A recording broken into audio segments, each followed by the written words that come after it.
বিকেলে সুন্দর পরিবেশে সময় কাটানোর মতো একটা জায়গা হচ্ছে এই লেক পার্ক।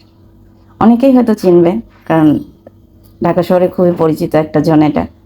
এখানে আমি অনেকক্ষণ বসেছিলাম, বসে ভাবতেছিলাম যে ছোটবেলায় যখন আমি পুকুরে গোসল করতাম, চোখ লাল হয়ে যেত এই ঝাঁপ পাড়তে পারতে।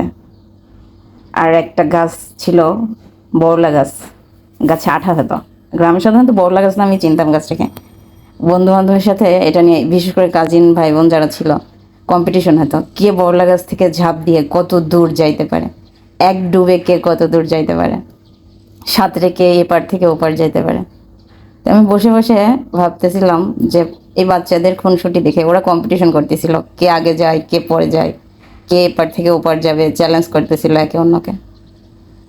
আসলে এই সময়টাই জীবনের সবচেয়ে মধুর সময়।